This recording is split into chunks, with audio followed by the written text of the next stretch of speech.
आज की ताजा खबरों के अपडेट में बात करेंगे देश भर की तमाम बड़ी और काम की खबरों के साथ ही सरकार की ओर से लिए गए कुछ महत्वपूर्ण फैसलों जारी किए गए कुछ नए नियमों की। इसके अलावा ड्राइविंग लाइसेंस बनवाने वाले लोगों के लिए एक जरूरी महत्वपूर्ण खबर निकल कर सामने बताएंगे आपको आगे इस अपडेट में। इसके अलावा बाइक चलाने वाले लोगों के लिए बड़ी खबर, सरकार ने रोड सेफ्टी के लिए जारी की है नई गाइडलाइंस। क्या है ये पूरी बड़ी खबर बताएंगे आपको आगे इस अपडेट में। इसके अलावा अब अपने पुराने फोन को बेचना हुआ है और आसान, फ्लिपकार्ट ने यूजर्स के लिए पेश किया है सेल बैक प्रोग्राम। क्या है ये पूरी बड़ी खबर बताएंगे आपको आगे इस अपडेट में। इसके अलावा राशन कार्ड का इस्तेमाल करने वाले लोगों के लिए एक जरूरी महत्वपूर्ण खबर निकल कर सामने बताएंगे आपको आगे इस अपडेट में। इसके अलावा अब अपने गांव से भी आप मंगवा सकेंगे रेलवे के जरिए सामान, जल्द शुरू होगी door to door delivery service. क्या है ये पूरी बड़ी खबर बताएंगे आपको आगे इस अपडेट में।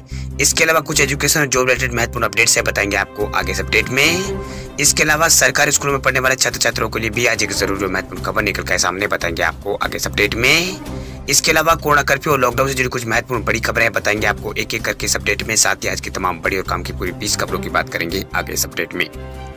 बात करते हैं आज की पहली बड़ी खबर की, तो बाइक चलाने वाले लोगों के लिए बड़ी खबर, सरकार ने रोड सेफ्टी पर जारी की है नई गाइडलाइन। सड़क परिवहन और राजमार्ग मंत्रालय की तरफ से बच्चों के लिए रोड सेफ्टी की नई गाइडलाइन जारी की गई। नई गाइडलाइंस के अनुसार बाइक पर 9 महीनों से 4 साल तक के बच्चों की सफर करने के लिए नए नियम यहाँ पर सरकार की ओर से जारी किए गए, जिनका पालन करना होगा। ऐसा नहीं करने पर आपको जुर्माना भरना पड़ सकता है। दरअसल सड़क परिवहन और राजमार्ग मंत्रालय की तरफ से नोटिफिकेशन जारी किया गया है। उसके अनुसार ये नियम बच्चों के मोटरसाइकिल पर यात्रा के दौरान लागू होंगे। वही 9 महीनों से 4 साल तक के बच्चों पर सफर के दौरान यहाँ पर सेफ्टी हॉर्नेस लगाने की जरूरत यहाँ पर होगी, यानी सेफ्टी हॉर्नेस यहाँ पर लगाना होगा।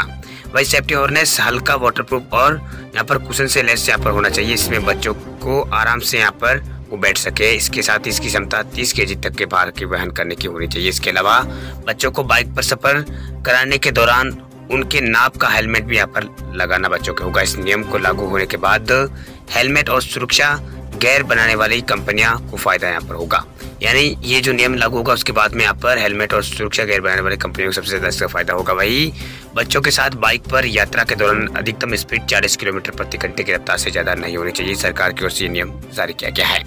इसके अलावा बच्चों के हेलमेट के लिए यहाँ पर BIS से अलग स्टैंडर्ड, यहाँ पर इसके लिए जो नया नियम है स्टैंडर्ड है वो ये जारी किया जाएगा।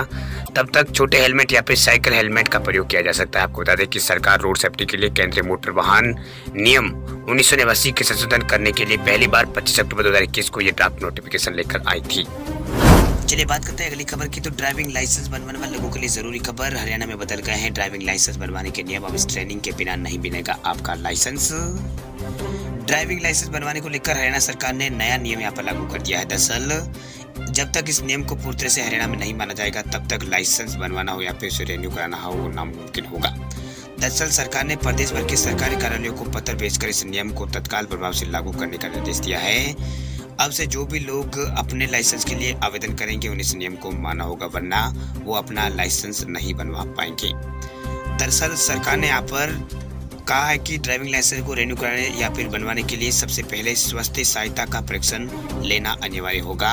वही फास्ट एंड ट्रेनिंग लिए बिना किसी का भी यहाँ पर लाइसेंस नहीं बनाया जाएगा। वह हरियाणा के परिवहन आयुक्ता के आदेश अनुसार अब नया ड्राइविंग लाइसेंस बनवाना हो या फिर उसे रिन्यू कराने के लिए फास्ट एंड ट्रेनिंग यहाँ पर लेना अनिवार्य सरकार की ओर से कर दी गई है। चलिए बात करते हैं अगली खबर की, तब अपने गाँव से भी यहाँ पर मंगा सकेंगे रेलवे के जरिए सामान, जल्द शुरू होगी door to door delivery service.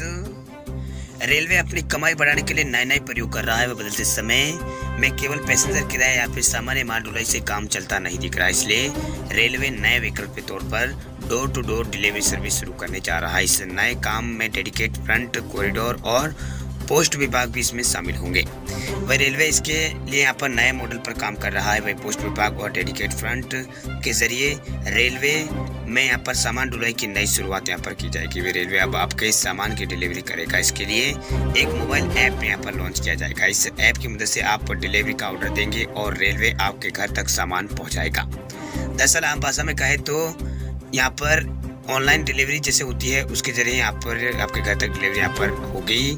वैसे ही यहाँ पर अब रेलवे भी यहाँ पर जैसे आपको पहले यहाँ पर अमेजोन वगैरह से डिलीवरी होती है, वैसे अब रेलवे भी यहाँ पर करेगा। इसको आपको रेलवे के मोबाइल ऐप पर ऑर्डर यहाँ पर देना होगा, उसका शुल्क कुछ है वो आपको चुकाना होगा और सामान आपके घर तक पहुँच जाएगा। आपको बस ऑर्डर करना होगा और चार्ज पेमेंट यहाँ पर करना होगा। एक मीडिया रिपोर्ट में कहा गया है कि सर्विस अभी पायलट प्रोजेक्ट के रूप में यहाँ पर जो पायलट प्रोजेक्ट है उसके रूप में यहाँ पर शुरू की जाएगी।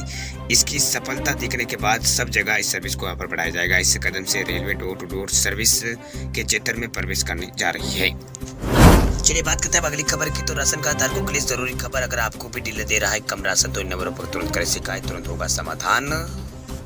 राशन कार्ड एक ऐसा डॉक्यूमेंट है जिसके जरिए आपको सस्ते में राशन मिल जाता है। कई बार हम देखते हैं कि डीलर राशन कार्ड धारकों को राशन देने में आनाकानी करते हैं या फिर किसी वजह से यहाँ पर कम तोल कर देते हैं। अगर आपके साथ भी कभी ऐसा होता है तो आपको बिल्कुल परेशान होने की जरूरत नहीं है। सरकार की ओर से राज्यों के हिसाब से यहाँ पर अलग अलग राज्यों के हिसाब से हेल्पलाइन नंबर जारी किए गए हैं। आपको भी यहाँ पर राशन अगर कम मिल रहा है तो आप इन नंबरों पर संपर्क करके डीलर के खिलाफ शिकायत दर्ज करा सकते हैं। दरअसल सरकार जो है वो भ्रष्टाचार को कम करने और खाद्यान्न वितरण सुनिश्चित करने के लिए शिकायत हेल्पलाइन नंबर सरकार की ओर से जारी किए गए ताकि सब्सिडी वाले राशन जो है वो गरीब तक यहाँ पर पहुँच सके। यदि कोई राशन कार्ड धारक अपना भोजन मतलब आपका जो भोजन कोटे का जो है वो प्राप्त नहीं कर रहा है तो वह टोल फ्री हेल्पलाइन नंबर पर कॉल करके अपनी शिकायत यहाँ पर दर्ज करा सकता है। आपको बता दें कि आप अपने राज्य के toll free number national food security portal जो है nfsa.gov.in उस पर जाकर आप अपने राज्य के जो नंबर है वो निकाल सकते हैं। देखा गया है कि राशन कार्ड के लिए अप्लाई करने के बावजूद भी कई लोगों को कई महीनों तक यहाँ पर राशन कार्ड प्राप्त नहीं होता है, राशन कार्ड नहीं यहाँ पर मिलता है। ऐसे में वे इसकी शिकायत भी आसानी से यहाँ पर कर सकते हैं, जिसके लिए आपको ऑफिशियल वेबसाइट पर जाना होगा। वहां जाकर आप अपने राज्य का नाम ढूंढें, उसके बाद वहां जो हेल्पलाइन नंबर है उस पर आप यहाँ पर शिकायत दर्ज करवा सकते हैं। चलिए बात करते हैं अगली खबर की। तब अपने पुराने फोन को बेचना हुआ है और आसान फ्लिपकार्ट ने यूजर्स के लिए पेश किया है सेल बैक प्रोग्राम।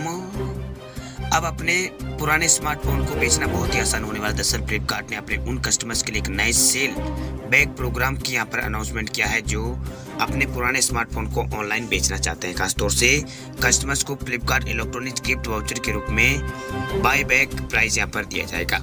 वही नया फ्लिपकार्ट प्रोग्राम अब दिल्ली, कोलकाता, पटना जैसे शहरों में यहाँ पर 1700 पिन कोड पर लाइव है। वह ई कॉमर्स प्लेटफॉर्म के मुताबिक ये प्रोग्राम सभी मोबाइल फोन के लिए लागू है, चाहे फ्लिपकार्ट पर खरीदा गया हो या फिर नहीं, सभी को यहाँ पर फोन बेचने का मौका यहाँ पर दिया जाएगा। दरअसल फ्लिपकार्ट के सेल बैक प्रोग्राम के अनाउंसमेंट के बाद यहाँ पर यंत्रा नाम का एक इलेक्ट्रॉनिक ई कॉमर्स प्लेटफॉर्म का अधिग्रहण यहाँ पर किया गया है। वही आईडीसी की एक रिपोर्ट से पता चलता है कि भारत में हर साल लगभग 125 मिलियन यूज्ड फोन उपलब्ध होते हैं, जिनमें से केवल 120 मिलियन ही बाजार में यहाँ पर पहुँचते हैं। ये जबरदस्त ई कचरा है और इसे यहाँ पर प्रायोरिटी के आधार पर हल करने की जरूरत है। वही फ्लिपकार्ट यूजर्स को इन डिवाइस को बेचने या फिर कमाई के साथ दूसरे प्रोडक्ट को खरीदने की सुविधा यहाँ पर देगा। चलिए बात करते हैं अगली खबर की। तो हिमाचल प्रदेश में आज से खुलेंगे सभी शिक्षण संस्थान, सिनेमा और जिम पर भी सरकार ने हटाई है पाबंदी। कोरोना के मामलों में कमी आने के बाद हिमाचल प्रदेश सरकार ने कोरोना पाबंदियों में ढील दी है। वही मुख्यमंत्री जयराम ठाकुर की अध्यक्षता में हुई राज्य कैबिनेट की बैठक में कई बड़े फैसले लिए गए। वही बैठक में राज्य में सभी शिक्षण संस्थानों को आज यानी 17 जनवरी से खोलने का फैसला यहाँ पर किया गया है। इसके साथ साथ जिम और सिनेमा हॉल पर लगी पाबंदियों को भी यहाँ पर खत्म कर दिया गया है। इससे पहले यहाँ पर नाइट कर्फ्यू को खत्म कर दिया गया था। वह सरकार की तरफ से जारी पहले आदेश के मुताबिक 50% क्षमता के साथ सामाजिक, धार्मिक, सांस्कृतिक और राजनीतिक सभा को इजाजत यहाँ पर दी गई थी। देश भर के कोरोना आंकड़ों की तो देश भर में पिछले 24 घंटों में 30,715 नए कोरोना केस आए सामने। पिछले 24 घंटों में कोरोना केसों में फिर हुई है बढ़ोतरी। देश में कोरोना के मामलों में लगातार अब यहाँ पर बढ़ोतरी यहाँ पर हो रही है, यानी पिछले 24 घंटों में बढ़ोतरी हुई है। 30,715 कोरोना नए केस सामने है, जो कि कल के मुकाबले 11.7% ज्यादा है।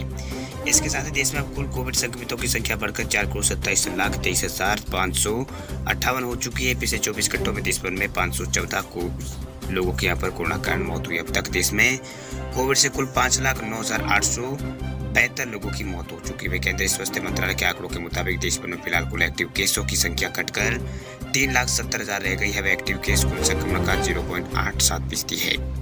वहीं पिछले 24 घंटों में देश भर में कुल 52,887 मरीज ठीक हुए, जो कि नए मरीजों की संख्या से 1.5 गुना ज्यादा है। जब तक यहाँ पर देश भर में कुल यहाँ पर 4 करोड़ 18 लाख से अधिक लोग ठीक हो चुके हैं। वही राष्ट्रव्यापी टीकाकरण मुहिम के तहत अब तक देश में कोरोना जो टीका है वो अब तक 173 करोड़ से अधिक लगाया जा चुका है, यानी 173 से अधिक यहाँ पर खुराकें दी जा चुकी है। वही कल भारत में 41,54,000 से अधिक कोरोना की डोज यहाँ पर दी गई है, जिसके बाद अब वैक्सीनेशन का जो आंकड़ा है भारत में 173 करोड़ 86,81,000 पार हो चुका है। वही भारत में बीते 24 घंटों में 30,715 नए केस सामने आए हैं। वही 82,000 से अधिक लोग रिकवर हुए हैं। वही 514 लोगों की मौत हुई है।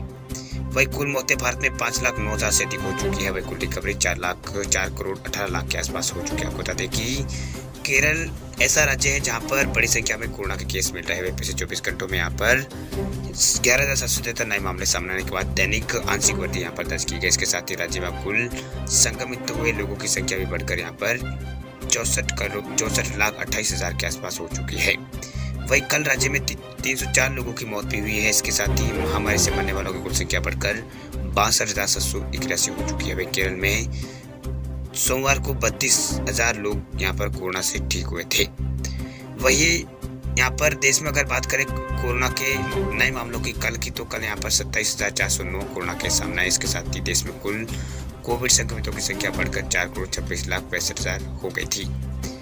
वही पहले यहाँ पर 31 दिसंबर 2021 को देश में कोविड के इससे पहले यहाँ पर 22,775 नए मामले सामने थे। 1 जनवरी 2022 को 27,000 नए मामले देश में दर्ज किए गए थे। यानी अब जो कोरोना के मामले हैं वो अब लगातार जो तीसरी लहर का जो पीक है उसके बीतने के बाद कोरोना के मामलों में लगातार गिरावट देखी जा रही है।